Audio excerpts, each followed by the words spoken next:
Hi everybody! I wanted to start off by saying I miss you all, and it's been a while since I filmed something, so I thought rather than just give you the activity, I would demonstrate it for you today. So this week's focus is on dairy products. I have a lab activity for you today, which is actually kind of fun because you get to eat your end result. We're gonna do ice cream in a bag today. So I'm going to demonstrate for you how to go about the process. I'm doing it outside because the actual freezing part results in a lot of excess water. And so if you do it inside, I highly recommend doing it over a large sink or even a bathtub, just because as you're shaking these bags, you'll see it kind of creates a mess. So if you can go outside, awesome.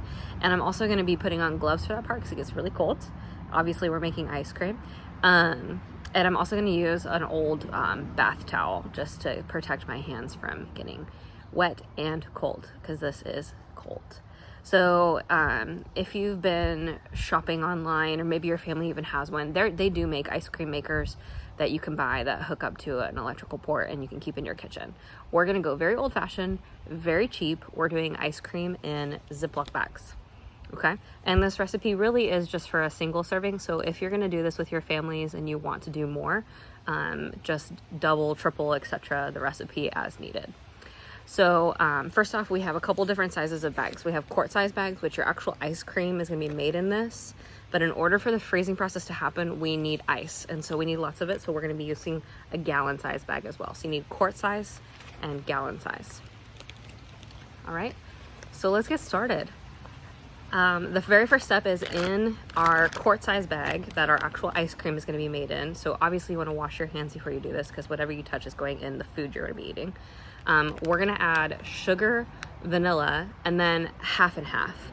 And my first question for your assignment today is going to be, why are we using half and half? It's ice cream. It's a dairy product. Milk comes out of the cow, but milk, the raw milk, can be treated and made into lots of different products. So why are we using half and half instead of, say, whole milk, or instead of whipping cream? Like, why is this the ingredient? So I want you to think about that today as we go through this experiment. So half and half. For a single serving, we're going to do half a cup. So I've measured out half a cup. We're going to pour that in the bag.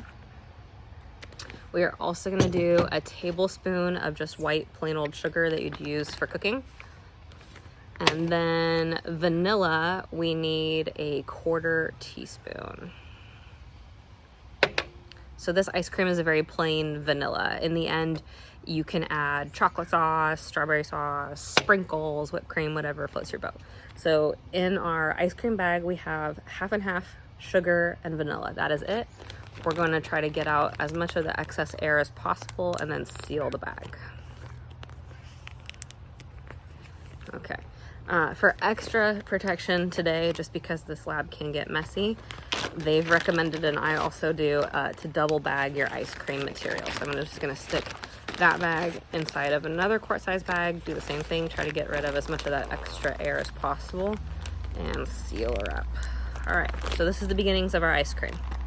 Stay tuned, it's gonna look better than this. All right, so now we need to create the freezing environment for the ice cream. Okay, so we're gonna take a gallon size bag, and I'm gonna do two things. I need ice, and they've recommended basically to fill this bag up 3/4 full. The recipe calls for 5 or 6 cups of ice. Really, you just need the majority of this full, but you do need room to put this bag and also have some room for movement. So about 3/4 would be plenty.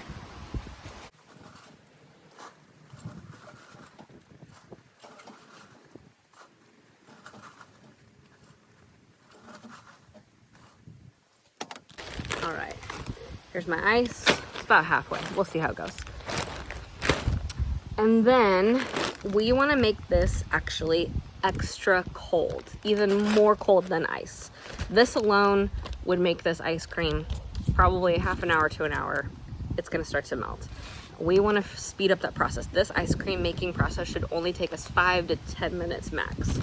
So what we're going to be doing is we're going to be adding a half a cup of salt. So my second question for you today for your assignment is, why does adding salt to ice make it even more cold than it already is on its own? All right, so why does salt added to ice make this environment extra cold, okay? And I've added coarse rock salt. There's actually ice cream salt you can buy in the grocery store. If you don't have that, you don't want it, just the heaviest grain, the thickest grain salt possible. If all you have is regular old, the fine salt, you probably just want to up the ante and maybe do 3/4 to a full cup of salt so you have more. All right, all we have left to do is stick our ice cream beginnings into our freezing bag of the ice and the salt. This time I'm not gonna get rid of the extra airspace. I want that for movement. I'm gonna seal it, and this is where gloves and the towel and being outside is gonna come in handy.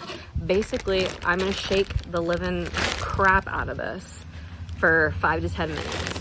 And how do you know you're done? The inner bag, you can feel through this. Ice cream should feel and look like ice cream, right? So in 5 minutes, if it's still runny and liquidy, I'm gonna continue to go. I want the texture of that ice cream to be somewhere between like a soft serve you'd get at Dairy Queen and hard ice cream you'd buy out of a carton. We're never gonna get it that hard this way, but we should be kind of approaching that mentality, okay? And it does not hurt to open the bag if you need to also feel inside. You can continue to put it back in and shake her around as much as needed.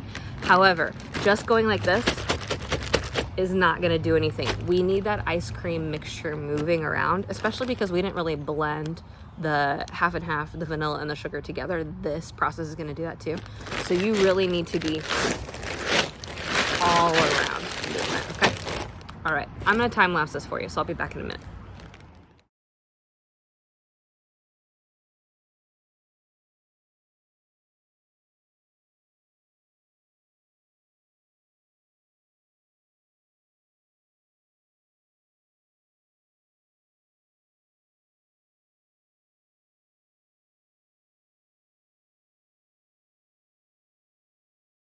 Okay, I forgot how much of a workout that is, and even through the gloves and the towel, my hands are freezing.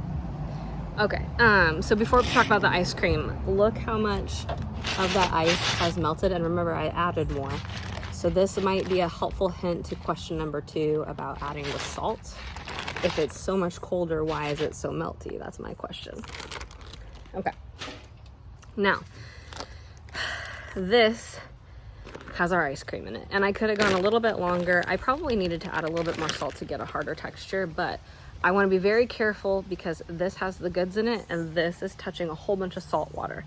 So I'm going to get rid of that, and just for good measure, because I've done this before where it's been kind of nasty, I'm going to rinse this guy off with water. Nobody wants salty ice cream unless it's like salted caramel, which we did not do. All right. And then all you're gonna do is, it's kind of like when you get a frosting bag together for a cake, if you're going old school. You're just gonna take your scissors and cut the corner and then squeeze it out to enjoy. And from there, it's vanilla ice cream. If you wanna add toppings and make it sundae, that's all up to you to get creative. But we have made, officially, some ice cream. All right, now it's your turn. Go ahead and try it. I've included a link to the full set of instructions and the recipe on Google Classroom for you. And your assignment is waiting for you. Just a couple of questions. If you do this lab, I would love to see pictures. Go ahead and post them in the comments below. See you next week.